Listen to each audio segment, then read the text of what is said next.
my YouTube bunnies, it's Mio here, and today I'm going to show you how to make this cute little penguin using needle felt. It's super easy to create, so if you like videos like these, please give me a thumbs up and subscribe. So let's get right into it, shall we? For this project, I'm using a regular house sponge, but you can use a foam board if you want, and you will need a felting needle, which is a very special needle designed specifically for needle felting. You will also need an assortment of felting wool. I bought these online, but you can find them at your local craft stores. So I'm starting off with some darker gray wool and I'm rolling it into a ball. It doesn't have to be perfect, but all you need is your felting needle and you're just going to poke the piece several times.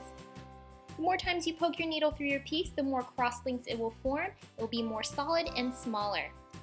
As I rotate and poke my object some more, you can see it's become a really round surface. So moving along, I'm going to make the face of my penguin. I'm going to give it some white wool to form the white parts of its face. And all I'm doing is placing it on top and using my felting needle to felt it down.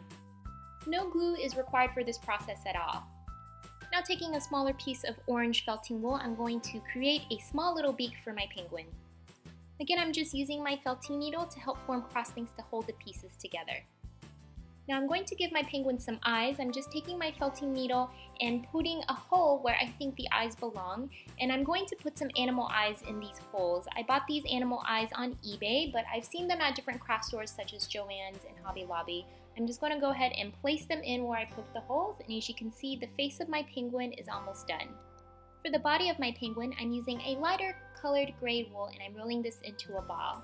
Again, I'm taking my felting needle and I'm going to felt this into a nice round sphere. Although it looks very easy and it looks like it didn't take me much time to create, actually felting this project takes quite some time. I would say the entire project itself took me at least an hour and a half. So once I have the body complete, I'm going to needle felt the head and body together, and I'm also going to needle felt a hat. So I'm taking some red felting wool and I'm going to needle felt this into a shape of a little triangle or a cone. It's really easy to shape objects with felting wool. Areas that you want to be smaller, just needle felt it some more. To give my Santa hat that kind of floppy look it has, I'm just going to needle felt the tip with the base together, and do be very, very careful not to poke yourself with the needle. With some white felting wool, I tore it into a long thin strip and I'm going to outline the bottom of my Santa hat. Again, I can't stress enough, do please be very careful when you're needle felting smaller objects. It's very easy to poke your fingers. So even now my hat isn't perfect, but I'm going to go ahead and needle felt it down and gently reshape it the way I want to. And don't forget to add a little white pom-pom to the tip of your Santa hat. It wouldn't be the same without one. For my penguin feet, I'm taking some bright orange felting wool and I'm needle felting this into a flat little coin sheet. And it's okay, it doesn't look perfect now, but as you can see here, I'm now forming little dents along the coin to form the little wedges that my penguin feet has. This will take some time and some practice so that you don't poke yourself and that you kind of learn how to reshape the felting wool even though it's flat. And once you're happy with the shape, go ahead and create 2 of these feet and needle felt it to the bottom of your penguin.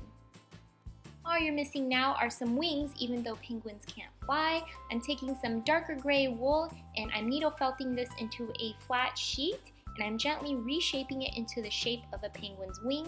Just position the wing near where the neck of the penguin will be, and of course needle felt 2 wings on each side to complete the body of your penguin.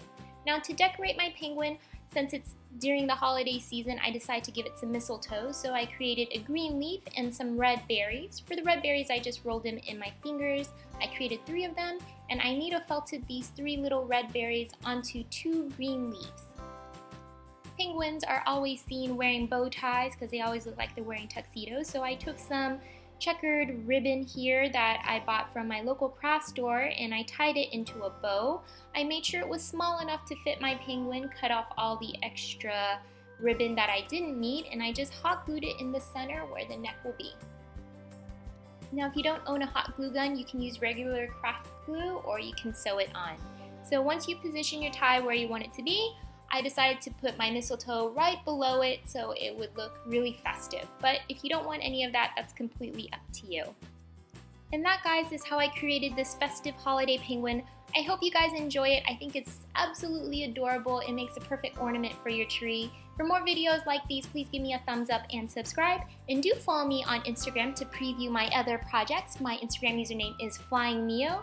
And good luck crafting, everyone. Happy holidays and see you soon.